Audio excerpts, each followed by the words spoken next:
Boa noite, investidores. Estamos aqui para mais um fechamento semanal de mercado. Hoje, sexta-feira, dia 24 de janeiro. Dessa vez com a presença aqui do meu colega João Dalla Piccola, né? Começando aqui, como de tradição, lá por fora, nos dados econômicos, que nessa semana vieram muito em linha, não fizeram muito preço. A gente teve decisão de juros na China, decisão de juros de 1 e 5 anos. Ao contrário do resto do mundo, a China tem várias taxas de juros, tá? Eles mantiveram os juros onde eles se encontram hoje. A gente também teve decisão de juros no Japão, amplamente esperado uma alta dos atuais 0,25 para 0,5%. Essa alta se concretizou, como era amplamente esperada, não teve muita reação. Lembrando que em julho do ano passado, né, o Japão, depois de muitos anos com a taxa em 0%, fez o primeiro movimento de alta de 0 para 0,25. Naquela ocasião, teve um estresse de mercado relevante. Dessa vez, como era amplamente esperado já o movimento, não teve reação forte de mercado. O presidente do Banco Central japonês reiterou o compromisso do Banco Central em atingir a meta aqui de inflação, que também é 2% lá, assim como nos Estados Unidos e na Europa. E na Europa, se tivemos dados de atividade, eles vieram mistos, tá? Mostrando uma melhora na margem, mas ainda assim, serviços, ok, melhorzinho. Indústria, muito fraco ainda. Também tivemos dados de inflação subindo um pouco, mas subindo abaixo do esperado. Então, na zona do euro, a gente ainda tem aquela combinação de uma atividade fraca, uma inflação também fraca, então a gente deve continuar vendo uma continuidade da queda dos juros lá no futuro. Agora, mais importante, Estados Unidos. Nos Estados Unidos a gente teve a posse do Donald Trump na segunda-feira, amplamente esperada, e na sequência uma série de decretos presidenciais, foram vários, né? A gente vai tocar aqui mais o que importa para o mercado. Primeiro, ele cancelou uma série de decretos também do Biden, da era Biden, que proibiam a extração de petróleo em terras federais, claramente na direção de conseguir aumentar a oferta de petróleo no mercado americano e abaixar os preços de energia como consequência disso, né? A gente ainda provavelmente vai ver outras medidas nessa linha, tá? A gente também teve uma série de medidas também, olhando o lado migratório, né? Ele vai também, é uma pauta muito cara a ele, foi motivo de campanha dele. Ele provavelmente vai cercar, né, fechar as fronteiras, diminuir o fluxo de imigrantes e, inclusive, possivelmente deportar imigrantes que estão lá hoje. Isso reduz a oferta de trabalho lá, obviamente. E também a questão das tarifas, né? Também é amplamente esperado. Ele não fez nenhuma tarifa nova, ele não fez nenhuma taxação nova. Isso, inclusive, trouxe um alívio para o mercado. Ele, nos discursos dele, se mostrou um pouquinho mais calmo, né, menos agressivo. Claramente ele vai usar isso como moeda de troca na hora de sentar e negociar com principalmente China, Canadá e México, tá? É importante ressaltar que ele falou em um aumento de 10% nas tarifas da China. Esse número já chegou a ser 60%, né? Então, uma clara diminuição. Então, o mercado gostou de que, bom, vai vir uma tarifa a mais para importação, mas vai vir de maneira mais comedida.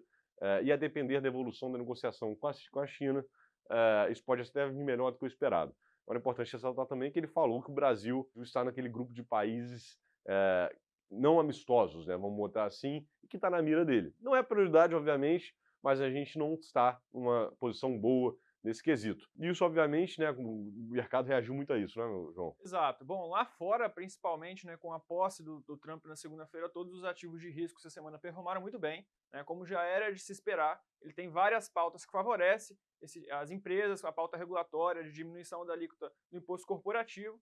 Então a gente também já vinha numa semana passada muito boa, semana de balanços lá fora, com o Trump tomando posse, o S&P atingiu essa semana all-time high, e vai fechar a semana tanto o S&P quanto o Nasdaq subindo um pouco mais de 1,5%, ao passo que os juros lá fora operou muito perto da estabilidade, né? Acho que vale mencionar, e aqui vale uma ênfase até, que o DXY, o dólar, né, contra as principais moedas do mundo, caindo 1,80 na semana, de um movimento muito forte, à medida com que ele ganhava força e que se concretizou, de fato, ele como presidente, a gente viu esse movimento arrefecendo um pouco, muito em linha do tom um pouco mais conciliatório que ele está tomando com as principais nações, né? Não diria conciliatório, menos agressivo, né? Exato. E quando a gente olha para o calendário corporativo lá fora, a agenda de resultados, a gente já vinha, né, de um calendário muito forte, os bancos reportaram balanços muito fortes, mas essa semana o destaque ficou para a Netflix, tá, que divulgou o balanço, os investidores gostaram bastante, e a ação vai fechar a semana subindo um pouco mais de 13%. Né? E aqui o noticiário interno um pouco mais vazio, né, o pessoal um pouco de férias ainda. Uhum. Como você disse, né, férias do Congresso, acaba tendo menos notícias, mas a gente teve um dado econômico importante hoje, né? IPCA 15, que é a prévia da inflação para o mês de janeiro, registrou uma alta pouquinho, uma alta baixa, né, na verdade foi 0,10% de alta, acumulando 4,5% nos últimos 12 meses, veio abaixo do esperado, notícia boa, mas entretanto quando a gente olha, abre o número, né, a qualidade vem muito ruim. Toda surpresa baixista que carregou o IPCA 15 para baixo foi a habitação, principalmente energia. E aí, no caso, a gente está na bandeira verde, né? As chuvas aqui melhoraram a situação hídrica do país e a bandeira saiu de vermelho para amarelo e amarela para verde. Isso diminui a conta de todo mundo. E também, fechamento de ano, a gente tem a distribuição dos dividendos de Itaipu. E isso acaba virando um subsídio nas contas de todo mundo, né, de todos os consumidores. A conta de luz ela cai significativamente. Pra vocês terem noção, só no mês de janeiro, esse item especificamente contribuiu com uma deflação de 3,5%. Quando a gente olha serviços, alimentos, que está preocupando muita gente, esses números eram muito altos, então a qualidade do IPCA, do número, ela preocupa bastante. Essa ocorrência aqui do Itaipu, ela só acontece uma vez no ano, ela não vai ajudar mais daqui para frente. A gente não vai ter esse evento ajudando o número do IPCA. Falando aqui também de calendário político, né, na semana passada a gente teve um veto do presidente Lula ao trecho da reforma tributária que isentava os fundos imobiliários e fiagros do CBS e do IBS. Não é uma tributação de dividendo, é um imposto que eles não pagam hoje. E na segunda-feira, de bate-pronto, frentes parlamentares, tanto do agro quanto do empreendedorismo e serviços de comércio, já falaram que vão derrubar o veto no primeiro dia da volta do Congresso. Então, a probabilidade desse veto cair é gigante. A gente espera que os fundos não sejam tributados e, consequentemente, não terão seus rendimentos penalizados por causa disso, não é, João? Apesar disso, a gente viu muita volatilidade nos fundos imobiliários, né? Tanto na semana passada quanto nessa semana. Então, esse mau humor prevaleceu. Os fundos imobiliários, até ao contrário do Ibov, que fecha a semana muito perto do 0 a 0, vão fechar a semana caindo um pouco mais de 1,4%, à espera de uma resolução desse impasse que até então o governo vem tratando com os investidores e que prejudicaria muito a indústria de fundos imobiliários, caso isso de fato eles consigam avançar com essa pauta, né? Eu acho que o destaque também para a performance doméstica foi o dólar, né? Essa semana foi uma semana positiva na performance do real contra o dólar, vai fechar a semana abaixo dos 5,90, é um patamar que a gente não estava acostumado a ver nas últimas semanas, né? Foi um movimento muito forte de alta que a gente estava acompanhando, e essa primeira semana de um movimento um pouco mais forte, né? A moeda americana perdendo um pouco mais de valor frente ao real. Então vale a gente acompanhar para ver nas próximas semanas, com essas discussões que vão voltar à pauta, se a moeda de fato vai voltar a negociar perto desses 5,90 ou então se ela vai voltar a ultrapassar os R$6, que é muito prejudicial para a nossa economia, né?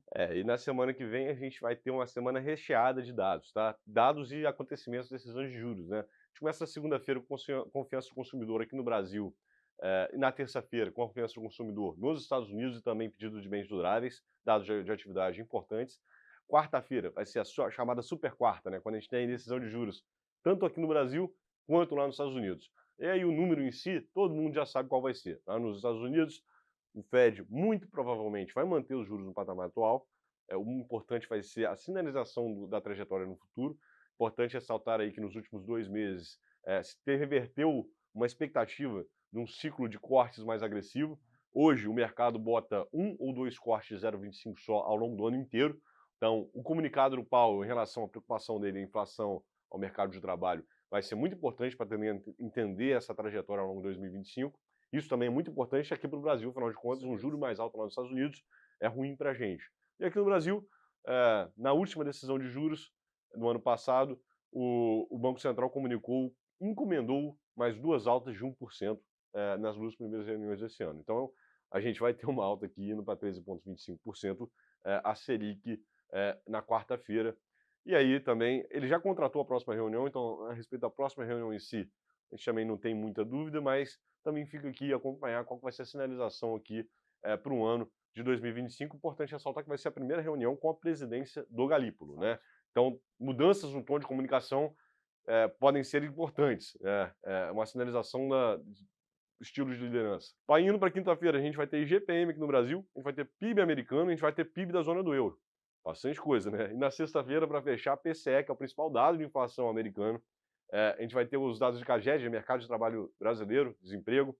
E, fechando a semana com a cereja do bolo, todos os dados de dívida pública aqui no Brasil, né? Dívida líquida, dívida bruta, superávit primário e nominal. Semana bastante importante, com muito dado importante. A gente vai estar aqui novamente na sexta que vem para trazer as notícias para vocês. Um forte abraço e um bom final de semana a todos. Obrigado, investidores, e até a próxima semana.